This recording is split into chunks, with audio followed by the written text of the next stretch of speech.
Monsoon सत्र संसद का एक नेता के अहंकार और उद्दंडता की भेंट चढ़ गया। पर यह पहली बार नहीं हुआ है। ठीक 11 साल पहले 2015 में मॉनसून सत्र वॉश आउट हुआ था।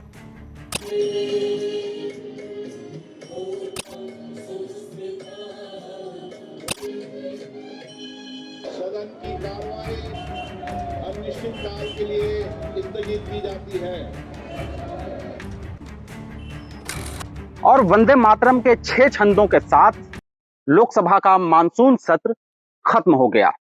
यह सिर्फ सदन का स्थगन ही नहीं है, यह उन हंगामेदार हफ्तों का अंत भी है जो देश को चलाने के लिए, देश के मुद्दों के लिए संसद के दोनों सदनों में तमाम सांसद जुटे थे। इस पूरी चर्चा के दौरान करीब 25 दिन तक चले संसद के मानसून सत्र में देश को क्या मिला, हम इसी मुद्दे पर आज चर्चा करेंगे। और ये सत्र जब चला उस वक्त देश में तमाम ऐसी घटनाएं हुई जिसने न सिर्फ भारत का, पूरी दुनिया का ध्यान अपनी तरफ खींचा। नीट यूजीसी पेपर लीक का मामला भी छाया रहा और राम मंदिर चढ़ावा चोरी का मामला भी विपक्ष ने बड़े जोर शोर से उठाया। विपक्ष लगातार मांग करता रहा कि केंद्रीय गृह मंत्री अमित शाह संसद में आकर के जवाब दें, लेकिन वो नहीं आए और आए पूरी दमदारी के साथ आए। आखिरी दिन वह आए तब जब वंदे मातरम पूरे सदन में गाया गया। पूरी सरकार एकजुट दिखाई दी। यह एकजुटता संसद के शुरू से लेकर के अंत तक दिखाई देनी चाहिए थी, जो कि सिर्फ आखिरी दिन दिखाई दी जब सदन स्थगन चल रहा था। ठीक उसी वक्त संसद के बाहर भी हंगामा था। विपक्ष के सांसद और सरकार की तरफ से जो सांसद थे, जो मंत्री थे, वह दोनों भी आमने सामने आए। और इसी के साथ जब ये संसद का सत्र खत्म हुआ है, हम विशेष चर्चा करेंगे कि देश को क्या मिला। और इस पूरी चर्चा के लिए हमारे पीछे आप देख रहे हैं जो लोग खड़े हैं, वह समाज के अलग अलग तबकों से आते हैं। उसमें जो सबसे पहले हैं सीनियर, हम आपका परिचय करा दें, केपी सिंह जी हैं, सीनियर जर्नलिस्ट हैं। उनके बगल में खड़े हैं इंदु भूषण पांडे जी, वो भी जर्नलिस्ट हैं। उनके बाजू में सफेद कुर्ते में हैं सूर्यकांत पांडे जी। सूर्यकांत पांडे जी को बता दें कि ये राजनीतिक व्यक्ति हैं और इस वक्त कम्युनिस्ट पार्टी ऑफ इंडिया के सदस्य हैं, कार्यकर्ता हैं, पदाधिकारी हैं। लेकिन इनकी राय बड़ी अहम है, इसलिए कि ये राजनीति को समझते हैं। हम इस पर उनसे चर्चा करेंगे। हमारे साथ लड्डू यादव जी हैं, समाज सेवी हैं। हम इनसे जानेंगे कि जो 25 दिन का सत्र चला संसद का, उसमें देश को क्या मिला। और ओम प्रकाश सिंह जी हैं, सीनियर जर्नलिस्ट हैं। हम इन सारी चीजों को समझेंगे और सबसे पहले हम चलेंगे केपी सिंह जी के पास। केपी सिंह जी, हम ये आपसे समझेंगे कि ये जो पूरा 25 दिन का सत्र चला वो आपने भी देखा, और एक पत्रकार के लिहाज से देश को क्या मिला। मैं स्मृति शेष सुदामा पांडे धूमिल की एक कविता से अपनी बात शुरू करना चाहता हूँ। उन्होंने बहुत पहले लिखा था कि एक आदमी रोटी बेलता है, एक आदमी रोटी खाता है, एक तीसरा आदमी भी है जो न रोटी बेलता है न रोटी खाता है, वह सिर्फ रोटी से खेलता है। मैं पूछता हूँ कि यह तीसरा आदमी कौन है, मेरे देश की संसद मौन है। मैं आपको बताऊं कि जब तक ये मौन है और ये मौन टूटने को नहीं आता, मुझे कम से कम जब से मैंने होश संभाला है, मैं इस मौन को देख रहा हूं, तो मेरे मन में संसद और इस देश के तथाकथित लोकतंत्र के प्रति कोई बहुत पवित्रता का बोध नहीं आता। लेकिन इस बार जो संसद का सत्र है, उसके मौन में भी एक बड़ी बात इस देश को मिली कि पिछले 12 साल से जो एक अजेय किस्म के लोग अपने को ये मानते हुए कि वो 50-55 साल तक इस देश की छाती पर सवार रहेंगे, और उनके विरुद्ध जो देश की सबसे बड़ी विपक्षी पार्टी कांग्रेस है, उसको जिस नाभि की, जिसमें इस तंत्र का अमृत था, उसकी तलाश थी, वो पूरी हो गई है। इस मौन में विपक्ष को ये मिल गया है कि उसे कहाँ बाण चलाना चाहिए और कहाँ बाण चलाने से ये सरकार चली जाएगी, या जो जड़ता है, जो सिस्टम है, जो हमारे आपके सबके खिलाफ है, वो कहाँ ख़त्म हो जाएगा।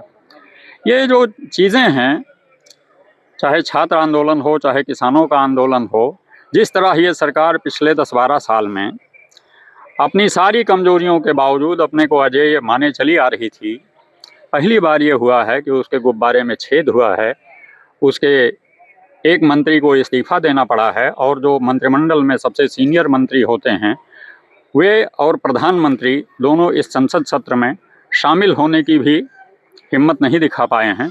मुझे लगता है कि ये एक बहुत सार्थक बात है और देश को इस बात को बहुत उम्मीद की निगाह से देखना चाहिए। संसद के इस सत्र का जो मौन है उसको इसी तरह पढ़ा जाना चाहिए। जी, संसद का मौन, उसका भी अपना एक महत्व है, उसका भी अपना एक मतलब है। सरकार का मौन जो था वो उसको डिकोड कैसे कर रहे हैं आप? क्योंकि सरकार मौन भले दिखाई दी हो, लेकिन इस दौरान कम से कम 12 विधेयक ऐसे हैं जिसको सरकार पास करा ले जाने में कामयाब रही है। तो इसको आप सरकार की कामयाबी मान रहे हैं क्या? देश हित कहीं से दिखाई दे रहा है? देखिए, सरकार की जो ये विधेयक पास होने वाली बात है, ये कोई भी राजनीतिक दल रहता है जो सत्ता में हो, इस तरीके की जब मेजॉरिटी रहती है और विपक्ष की संख्या बल जब इस तरीके की रहती है तो वो अमूमन इस शोर शराबे में पास होते रहते हैं। ये कोई बहुत महत्वपूर्ण विषय नहीं है कि सारे विधेयक पास हो गया, उन्होंने पास करा लिया या भारतीय जनता पार्टी उसको कह रही कि ये हमारी जीत है। ये केवल बातें हैं, इसके अलावा कुछ नहीं है। बाकी जो सिनारियो है इस पूरे प्रकरण पर, जंतर मंतर का, झारखंड का और राम मंदिर चढ़ावा चोरी का, पहले तो हम लोग ये जो चंदा चोरी शब्द कहते हैं इसको बंद करना चाहिए। चंदा दूसरी चीज़ है, चढ़ावा चोरी जो है वो विषय है। इलाहाबाद में एक बहुत पहले एक नाला हुआ करता था, बरगधिया नाला। तो उसकी एक कहावत है कि बरगधिया नाला जुलुम जोर, एक कथक नचावे 3 चोर। मैंने कथिक था, वो 3 चोरों को नचा रहा था। घटना ये है कि वो एक नाले से लोग जाते थे तो 3 चोर मिलकर के लोगों को लूट लेते थे। संजोग से एक दिन वो तबला वाला, कथक वाला जो है जा रहा था तो उसके पास कुछ नहीं था, तो चोरों ने कहा जो है कि भाई यही सुना दो तुम जो है। तो उसने क्या जो है थाप देना शुरू किया और उस थाप से आवाज़ निकली कि जो कह रहे थे कि करिए जो है, तो उसने अपनी थाप से बतावा कि एक चोर पे 3 लोग, तबला बाजे धीन धीन, एक के ऊपर 3-3। और लोगों ने जो है फिर जब इस आवाज़ को सुना तो मिल करके जो है वो डर खत्म हुआ और उन चोरों को पीट के किनारे कर दिया। तो जंतर मंतर से जो आवाज़ निकली उसने डर खत्म किया। जैसे वो केपी सिंह अभी बता रहे थे कि एक डर का, भय का माहौल बनाया गया था। जंतर मंतर ने उस भय को ख़त्म किया और वह काम जो है, जो स्टार्टिंग देने का काम जो है वो कांग्रेस ने किया, राहुल गांधी ने किया, इंडिया गठबंधन के लोगों ने किया। अब स्थिति यह है कि चोरों का बचना नामुमकिन है, जतन बहुत किए जा रहे हैं। तो पूरा सिनारियो उसका ही है। चोरों का बचना मुश्किल है, ओम प्रकाश सिंह जी ने बताया, लेकिन क्या आपको लगता है कि सरकार इतनी कमजोर है? आपका जो भूमिका आपने अभी बनाई उसमें आपका सवाल ये था कि देश को क्या मिला है। तो हमको ये लगता है कि ये पहला संसद सत्र था जिसमें देश को मिला, और वो मिला जो वो 13 साल से ढूंढ रहा था। सवाल ये है कि 13 साल मोदी के शासनकाल में जितने संसद सत्र चले उसमें देश को क्या मिला। कानून की बात आपने की कि 13 बिल पास हो गए, आईपीसी को बदल करके बीएनएस कर दिया गया। बीएनएस कर देने से क्या हो गया? मर्डर कम हो गया, बलात्कार कम हो गया, राहजनी कम हो गई, क्या चीज कम हो गया? अब उस परिवर्तन से देश को क्या मिला? तो ढूंढिए तो पता चलेगा कि कुछ नहीं, सिफर है। सवाल ये नहीं है कि इस सत्र से क्या मिला, इससे ज्यादा अहम सवाल है कि 13 साल के मोदी के शासनकाल में जितने सत्र चले उसमें देश को क्या मिला। तो उसमें देश को मिला है कि विदेश में शिफ्ट होने वाले हिंदुस्तानियों की संख्या बेतहाशा बढ़ी है, बेरोजगारी बेतहाशा बढ़ी है, मीडिया की दुर्दशा बेतहाशा हुई है, न्यायपालिका के प्रति अविश्वास बेतहाशा बढ़ा है। 84 करोड़ लोग 5 किलो मुफ्त राशन पर जीवित थे, ये तो नहीं कम हुए 14 साल में। हमारी संसद क्या करती रही, सांसद क्या करते रहे, कौन सा विधान बनाते रहे। तो महत्वपूर्ण ये है कि उसमें अच्छा मिला क्या देश को? देश को ये मिला कि दुनिया के आर्थिक वर्चस्व में अडानी जो 84वें नंबर पे थे जब मोदी आए प्रधानमंत्री बने, तो जितने संसद सत्र चले इसने जो दिया उसमें अब वो दूसरे स्थान पर हैं। अंबानी उनके दूसरे दोस्त थोड़ा और 2-3 पावदान नीचे होंगे। तो ये तो दिखता है कि देश को ये मिला। बाकी स्कूल कॉलेज बंद हो रहे हैं, पढ़ाई सत्यानाश हो गई है, स्वास्थ्य के मामले में देश कहां से कहां पहुंच गया है, पिछड़ा है। मीडिया की स्वतंत्रता के मामले में कहां से कहां पहुंच गया। तो ये तो इसी संसद की बदौलत है, इसी संसद के रहते हुआ है। इसमें क्या हुआ, इसमें ये जो 23 दिन 25 दिन का संसद सत्र था, इसमें वो हासिल हो गया देश को, जिसकी इतने जल्दी हासिल हो जाएगा ये उम्मीद नहीं थी।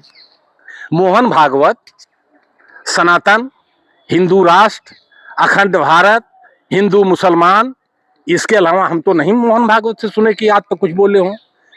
कभी शिक्षा पर बोल दिए हों, कभी बेरोजगारी पर बोल दिए हों, कभी स्वास्थ्य पर बोल दिए हों।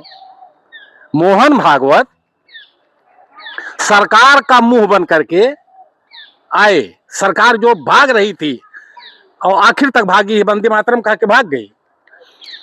मोहन भागवत आए और उन्होंने जैन जी के आंदोलन को जायज ठहराया। क्यों बाड़े जी? जैन जी के आंदोलन को जायज ठहराया, देश को ये मिला। और वही मोहन भागवत और मोहन भागवत के लोग इसको राष्ट्रद्रोही कह रहे थे, इसको नक्सली कह रहे थे, इसको बता रहे थे विदेशी फंड से चल रहा है सब। लेकिन इसी 20, 22, 25 दिन में मोहन भागवत की ये स्थिति हो गई। और ये सरकार और लोकसभा अध्यक्ष भी, और हम चीफ जस्टिस को भी देखते हैं कि इधर 20 दिन में 25 दिन में क्या हुआ है सीजेआई के साथ। सीजेआई 5 विश्वविद्यालयों में कन्वोकेशन में चीफ गेस्ट आमंत्रित थे और 5 में उन्होंने निरस्त किया। ये उनकी हालत है। और आज ऐसा किसी भी सेशन का समापन इस तरह पहली बार हम देख रहे हैं।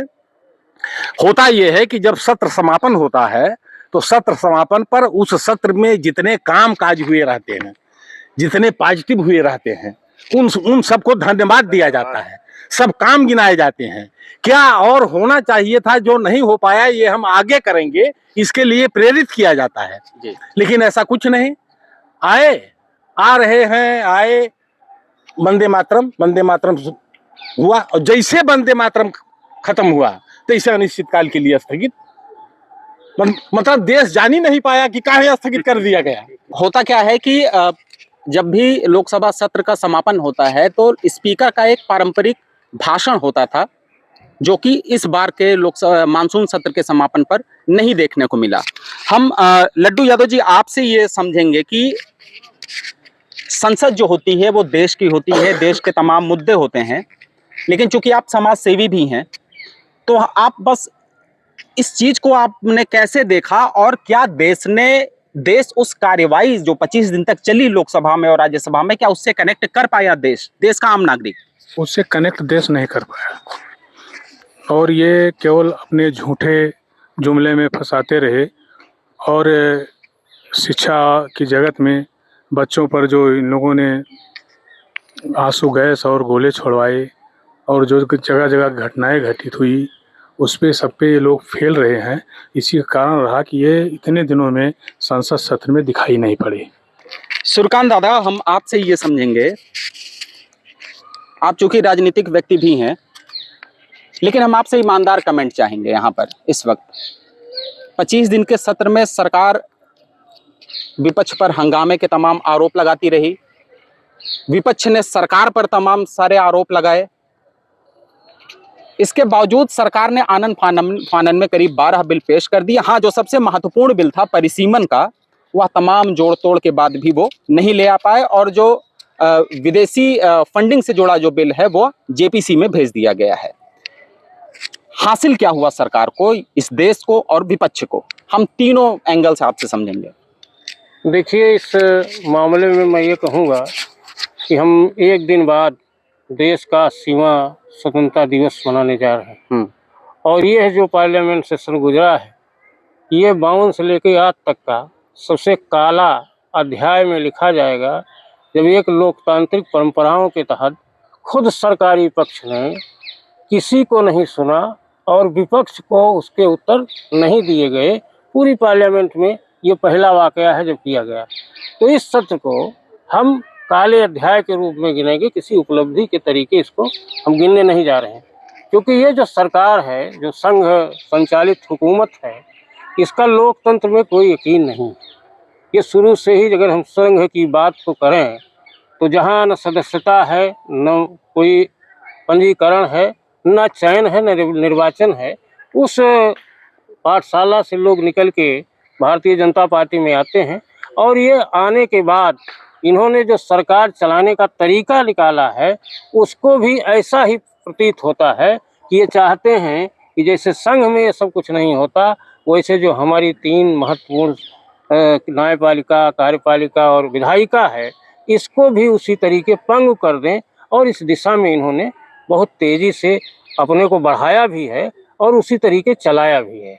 खुशी केवल इस बात की है कि जो इनका पूरे देश में भय पैदा हुआ था, जिसको लेकर अगर हम उत्तर प्रदेश की बात करें तो जब से योगी सरकार आई है, कोई एक दिन नहीं है जिस दिन निषेधाज्ञा लागू न हो।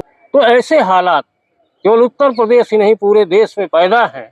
और जब मानवाधिकारों का, अभिव्यक्ति की आज़ादी का कोई एक कतरा न बचा हो जिस देश में, उसमें हम ऐसी पार्लियामेंट को, जहां विचारों का आदान प्रदान ही नहीं हुआ, जहां पक्ष ने सामना ही नहीं किया विपक्ष का, और विपक्ष लगातार जन आंदोलनों में लगा रहा, उससे क्या उम्मीद करेंगे। तो मैं तो ये कहता हूँ कि आज़ादी के बाद से सबसे खतरनाक, सबसे डरावना और सबसे दुखदाई, सबसे फेल्योर ये सेशन था, जो भारत की स्वतंत्रता के लिए, अभिव्यक्ति की आज़ादी के लिए, लोकतंत्र के लिए, सेक्युलरिज्म के लिए बहुत बड़े खतरे के रूप में ये आया है। अच्छा, संसद में आज पूरी केंद्रीय कैबिनेट, प्रधानमंत्री, गृह मंत्री, रक्षा मंत्री सभी मौजूद थे।